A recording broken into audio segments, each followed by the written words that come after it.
मैं स्पष्ट करना चाहता हूं, भारत डोजियर नहीं, डोज देगा। अब भारत सबूत नहीं, आतंकी आकाओं को ताबूत भेजेगा। धर्म पूछकर कलमा पढ़ने के लिए बोला गया, पैंट उतार कर देखा गया, फिर मौत के घाट उतारा गया। उधर पाकिस्तान के जनरल जिहादी बंकर में छिप गए थे। यहां तक कह दिया था कि पाकिस्तान में भूकंप आ गया है। अगर शक हो तो अपने प्रिय पाकिस्तान से पूछ कर देख लेना, जिसके कसीदे आप दिन रात पढ़ते रहते हो। और मुझ पर विश्वास नहीं तो जाकर उनके उप प्रधानमंत्री इशाक डार ने क्या बोला, उसका मैं कोट यहां पर करना चाहता हूं। भारत की सेना हमें मार रही थी, हम बेबस थे, हमारे सामने सीज़फायर का भीख मांगने के अलावा और कोई चारा नहीं था। न पाकिस्तान और चीन सहित अन्य देशों को, आप में से कुछ विपक्ष के सांसदों ने कहा कि दूसरी तरफ चीन भी था, टर्की भी था, पाकिस्तान भी था। अरे ये स्पष्ट उदाहरण है आप सबके लिए, चाहे चीन था, टर्की था, पाकिस्तान था, अकेला भारत और भारतीय सेना तीनों पर भारी पड़ी है।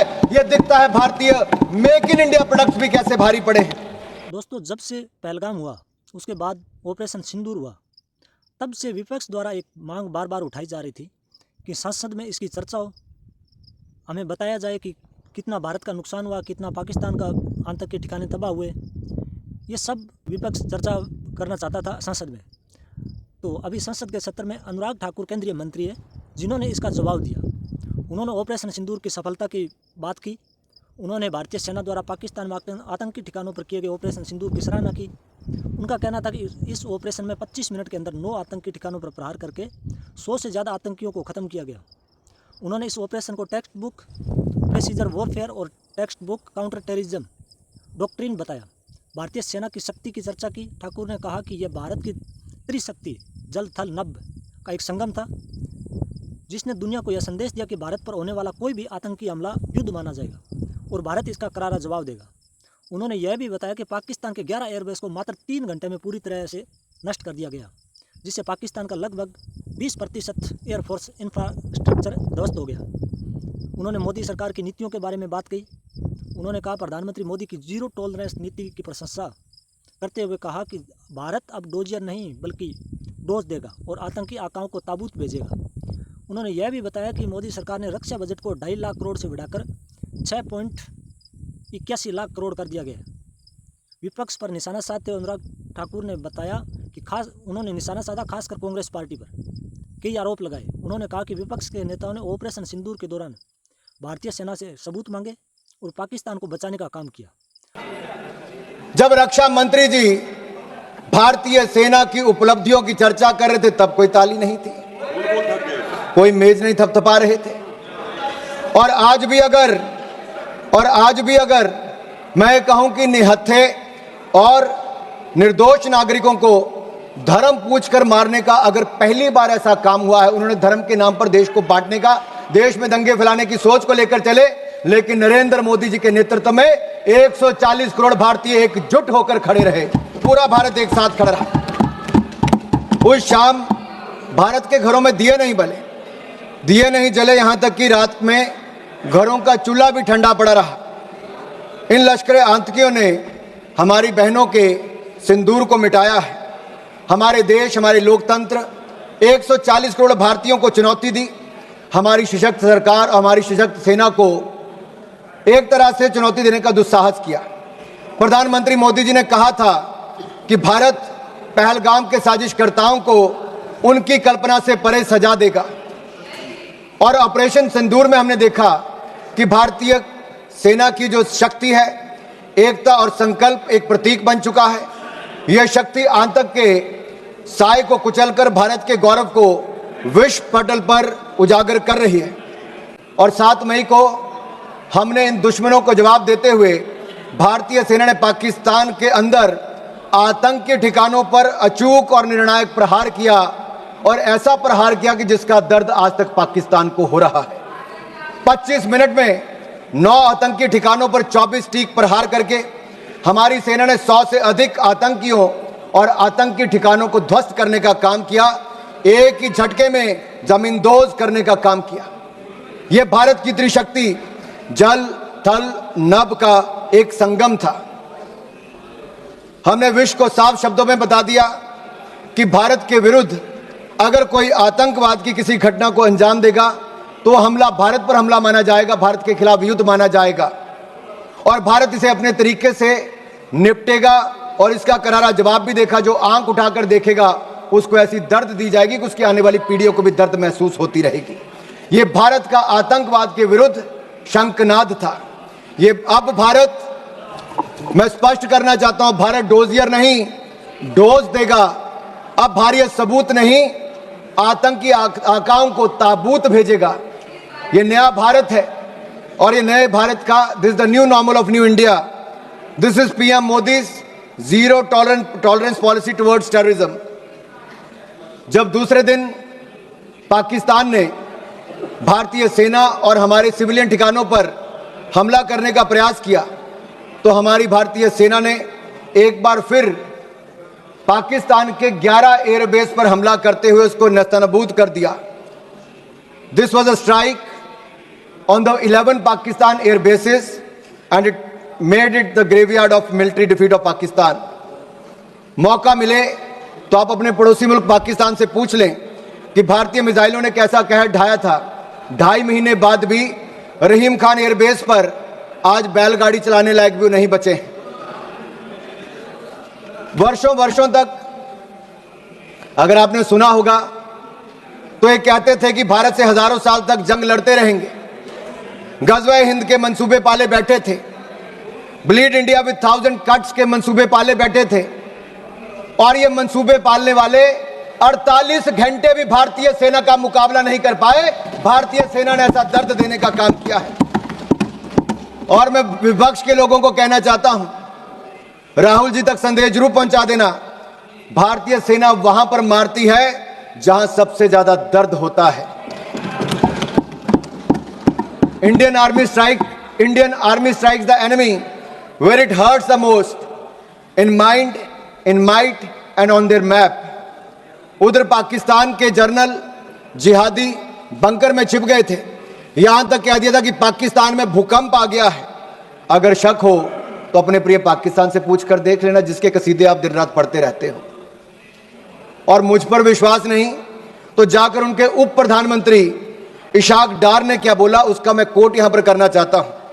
भारत की सेना हमें मार रही थी, हम बेबस थे, हमारे सामने सीज फायर का भीख मांगने के अलावा और कोई चारा नहीं था। आयान कोट, ये किसी और ने नहीं, पाकिस्तान के उप प्रधानमंत्री का कोट है। We launched precision missile attacks on their safe houses, bunkers and training camps. They targeted our tourists, but we attacked terrorists. We didn't strike civilians. We strike the very heart of terror military nexus. We did not escalate. We have neutralized with precision, purpose and power. This is not a reaction. This is the doctrine and this is the new normal. मैं इतना ही कहूंगा, भारत की प्रधानमंत्री मोदी जी की ये zero tolerance policy towards terrorism आज पूरी दुनिया भर के लिए कड़ा संदेश है। इस भारतीय सेना के हमलों में लश्कर तैयबा हो, जैश ए मोहम्मद हो, हिजबुल मुजाहिदीन हो, इनके ट्रेनिंग सेंटर पर कड़ा प्रहार किया गया। यहां तक कि पाकिस्तान की जो हवाई सुरक्षा है, लाहौर, पसरूर, चुनिया, अफरीवाला के HQM missile service radar station नष्ट कर दिए गए। वायुसेना अड्डे चकलाला में हो, सरगोदा, रहीम यार खान, कराची, भोलाई वायुसेना अड्डों को नुकसान किया गया। लड़ाकू और अवकाश विमान नष्ट कर दिए गए। C2 प्रणाली को नुकसान किया गया। वायु रक्षा समन्वय को पंगु बनाया गया। 9 आतंकी, जिसमें जैश ए मोहम्मद से लेकर लश्कर के ठिकानों को तबाह किया गया। हमने 26/11 के हमले में जो कांग्रेस इंतजार करती रही कि शायद दुनिया की कोई और ताकत आपको परमिशन देगी, We will not wait for the permission. We will strike with precision. हमने किसी का इंतजार नहीं किया। हमने आतंकवादियों को उनके घर में घुसकर मारा है, चाहे वो एयर स्ट्राइक की बात हो, सर्जिकल स्ट्राइक की बात हो या ऑपरेशन सिंदूर की बात हो। यही नहीं, इन अटैक्स में हमने पाकिस्तान एयरफोर्स का लगभग 20% इंफ्रास्ट्रक्चर ध्वस्त कर दिया है। 11 एयरफोर्स को हमने मात्र 3 घंटे में नेस्तनाबूद कर दिया। पहली बार है कि दुनिया के किसी न्यूक्लियर कंट्री के एयरफोर्स के कैंप्स को नष्ट करने का काम किया, तो भारतीय सेना ने वो भी करके दिखाया है।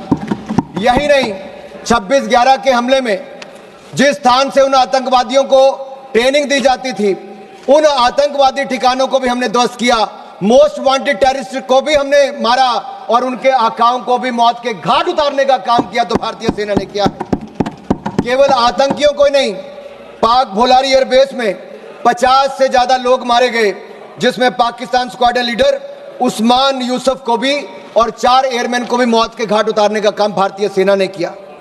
यही नहीं, आपने तो उदार दिल दिखाकर इंडस वाटर ट्रीटी कर ली थी, जो पाकिस्तान के 4 लाख एकड़ जमीन को सींचता है। भारत का 80% पानी वहां पर चला जाता है। 23 करोड़ पाकिस्तानियों को पानी के पीने की व्यवस्था वहां से मिलती है।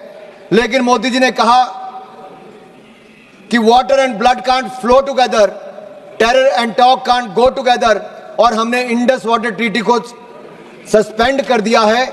जो आप इतने सालों तक नहीं कर पाए, वो नरेंद्र मोदी की सरकार ने, नरेंद्र मोदी जी ने करके दिखाया है।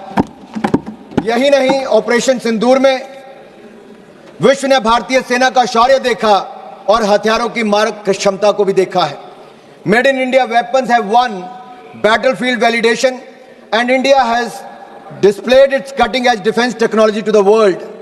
हमारी मारक क्षमता और टेक्नोलॉजिकल सुपीरियरिटी ने पाकिस्तान और चीन सहित अन्य देशों को, आप में से कुछ विपक्ष के सांसदों ने कहा कि दूसरी तरफ चीन भी था, टर्की भी था, पाकिस्तान भी था। अरे ये स्पष्ट उदाहरण है आप सबके लिए, चाहे चीन था, टर्की था, पाकिस्तान था, अकेला भारत और भारतीय सेना तीनों पर भारी पड़ी है। यह दिखता है भारतीय मेक इन इंडिया प्रोडक्ट्स भी कैसे भारी पड़े हैं। और यही नहीं, मैं आज कहूंगा कि India operation during operation Sindoor reflects 21st century evolution of aerial decoys and psychological dominance.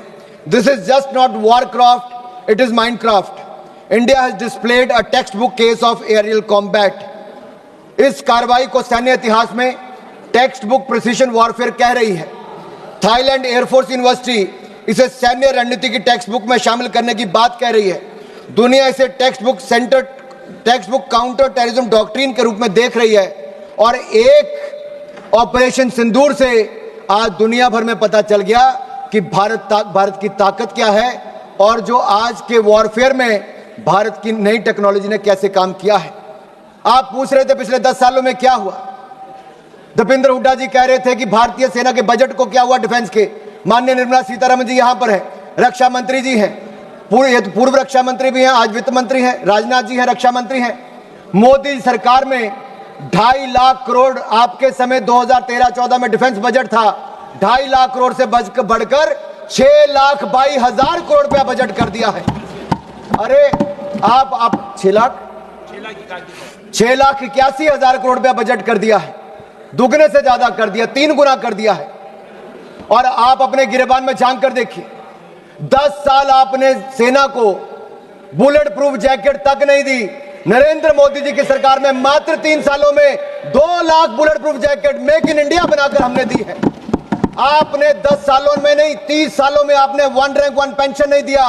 Narendra Modi ji की सरकार ने 1 रैंक पेंशन की मांग को भी पूरा किया है।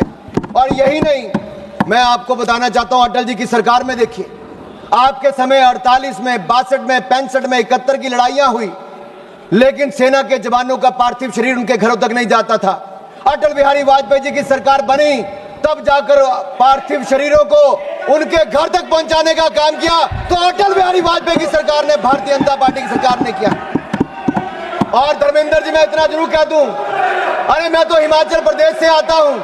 हिमाचल प्रदेश राज्य छोटा है, लेकिन सेना में बड़ा योगदान है। अगर देश को पहला परमवीर चक्र विजेता किसी ने दिया तो मेजर सोमनाथ शर्मा हिमाचल प्रदेश ने दिया है। कारगिल युद्ध में अगर 52 शहादत सबसे ज्यादा हुई तो हिमाचल प्रदेश की हुई। 4 परमवीर चक्र विजेता हुए थे, उसमें से 2 कैप्टन विक्रम बत्रा, राइफलमैन संजय कुमार हिमाचल प्रदेश से हुए हैं। सर, उन्होंने राहुल गांधी पर आरोप लगाया कि उनकी रुचि केवल यह जानने में थी कि भारत के कितने विमान गिराए गए, न कि पाकिस्तान को हुए नुकसान के बारे में। उन्होंने अपने बयानों में, राहुल गांधी जी ने कभी नहीं पूछा कि पाकिस्तान का कितना नुकसान हुआ, कितने उनके विमान गिराए गए, कितने उनके एयरबेस तबाह हुए। लेकिन ये सवाल जरूर पूछे थे कि भारत के कितने विमान गिराए गए। केंद्रीय मंत्री ने पुरानी सरकारों की भी आलोचना की। उन्होंने पिछली कांग्रेस सरकार पर कई ब्लंडर और सरेंडर करने का आरोप लगाया। इनमें कश्मीर जैसे आंतरिक मुद्दे को संयुक्त राष्ट्र में ले जाना, अक्साई चीन को सौंपना और कच्छ द्वीप को श्रीलंका को देना। लेकिन आपको डर तो होगा ही, क्योंकि जब मैं आपके सवाल खड़ा कर रहा हूं तो आपके पास उसका कोई जवाब नहीं है। मैं आपसे इतना जरूर पूछना चाहता हूं कि आखिरकार जब सेना की और सैन्य क्षेत्र में हमारे उपलब्धि की बात आती है तो आपके होंठ सिल क्यों जाते उनकी तारीफ करते हो? कितने युद्ध देश ने देखे, लेकिन इस लड़ाई में मैं कहना चाहता हूं भारत ने ना एक सैनिक खोया है, ना एक सैनिक खोया, ना एक सैनिक शहीद हुआ, ना युद्ध हुआ, लेकिन फिर भी हमारी विजय हुई, शोर भी नहीं हुआ, सिंहनाद की गूंज उठी है। ये भारत ने करके दिखाया है। मोदी जी की नीति और सेना की रणनीति काम आई है। प्रधानमंत्री मोदी जी के बारे में ये कहूंगा, जब वो मुख्यमंत्री भी नहीं थे, उस समय हिमाचल के प्रभारी थे। कारगिल के युद्ध में वो उस समय भी सेना के जवानों का हाल पूछने कारगिल गए थे, और जब से वो प्रधानमंत्री बने हैं हर दिवाली सेना के जवानों के साथ मनाने का काम प्रधानमंत्री मोदी ने किया है। सेना को सशक्त भी किया। और मैं एक बात कहूंगा, एक और भारत की सेना पाकिस्तान को कड़ा जवाब दे रही थी, लेकिन दूसरी ओर आप लोग क्या कर रहे थे? राहुल गांधी जी क्या कर रहे थे? सबूत मांग रहे थे और साथ ही साथ कवर फायर भी दे रहे थे। कवर फायर किसको दे रहे थे ये आपको पूछना पड़ेगा। आपने कहा कि हमने सरेंडर कर दिया।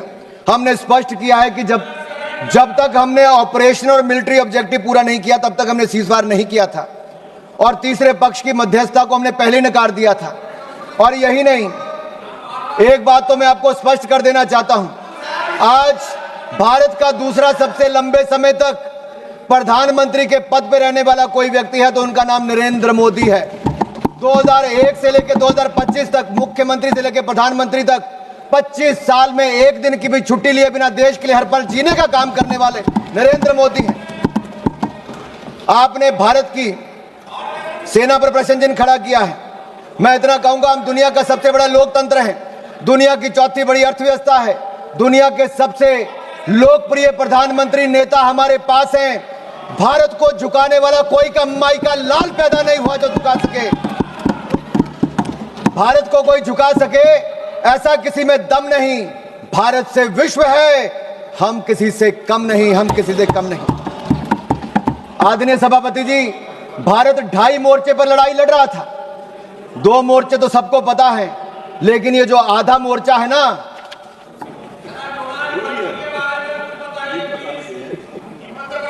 आप पिछले 2.5 महीनों में सोशल मीडिया में देखिए, बड़े संयोजित तरीके से भारतीय सेना भारत के प्रधानमंत्री के खिलाफ घृणा से भरे अपमानजनक कार्टून बनाए।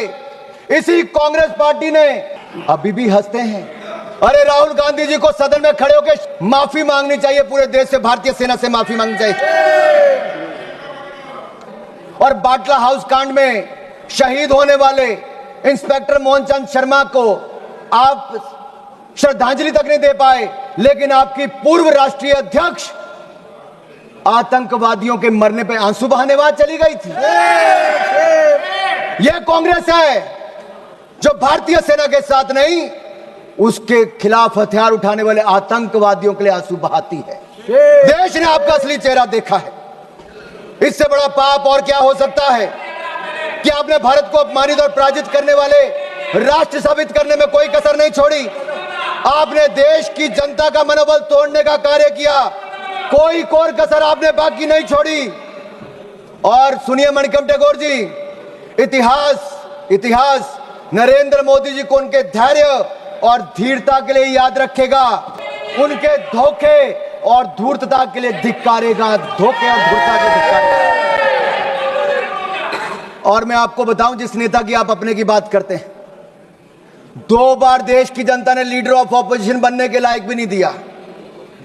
एक बार तो अमेठी की जनता ने हरा दिया और अगर रो धोकर लीडर ऑफ ऑपोजिशन बन भी गए तो मैं कहना चाहता हूं वो एलओपी से, किरण जी पूछ रहे हैं भाई पार्लियामेंट्री अफेयर मिनिस्टर को तो मुझे बताना पड़ेगा, एलओपी लीडर ऑफ ऑपोजिशन से एलओपी उनके एजेंडे पे केवल भारत का विरोध है, भारतीय सेना का विरोध है और भारत के प्रधानमंत्री का विरोध करना ही लिखा है। इसलिए आज से उनको एलओपी कहना शुरू करना पड़ेगा। और मैं एक बात जरूर कहूं, पता नहीं वो कांग्रेस के पोस्टर बॉय बन पाए ना बन पाए, आपकी दुआ स्वीकार हो। अब माननीय सभापति जी, आज सदन ने ऑपरेशन सिंदूर पर चर्चा करनी थी, लेकिन कांग्रेस के नेताओं में होड़ लगी थी कि कौन पाकिस्तान का सबसे सगा, सबसे प्रिय उभर कर सामने आए। और एक पूर्व गृह मंत्री ने जो कल इंटरव्यू दिया, उस इंटरव्यू में साफ देखने को मिलता है, वो कहते हैं अगर पाकिस्तान का हाथ इसमें नहीं दिखता है तो आप कैसे कहते हो कि पाकिस्तान से टेररिस्ट आए थे।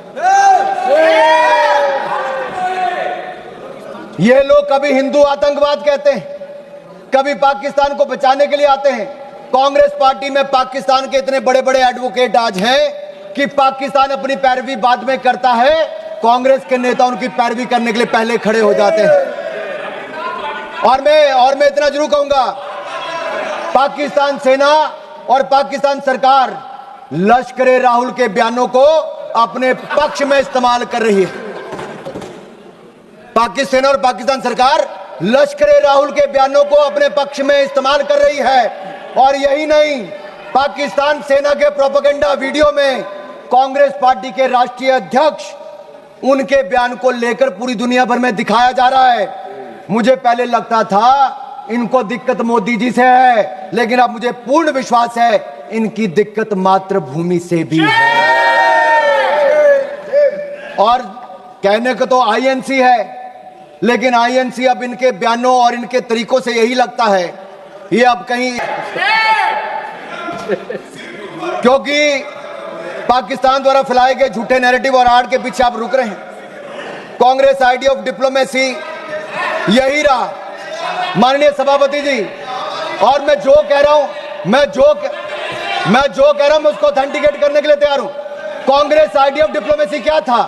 इनका केवल डोजियर तैयार करने का था, डिनर खिलाने का था, डिसीजन करने का नहीं था। नहीं तो 26/11 के हमले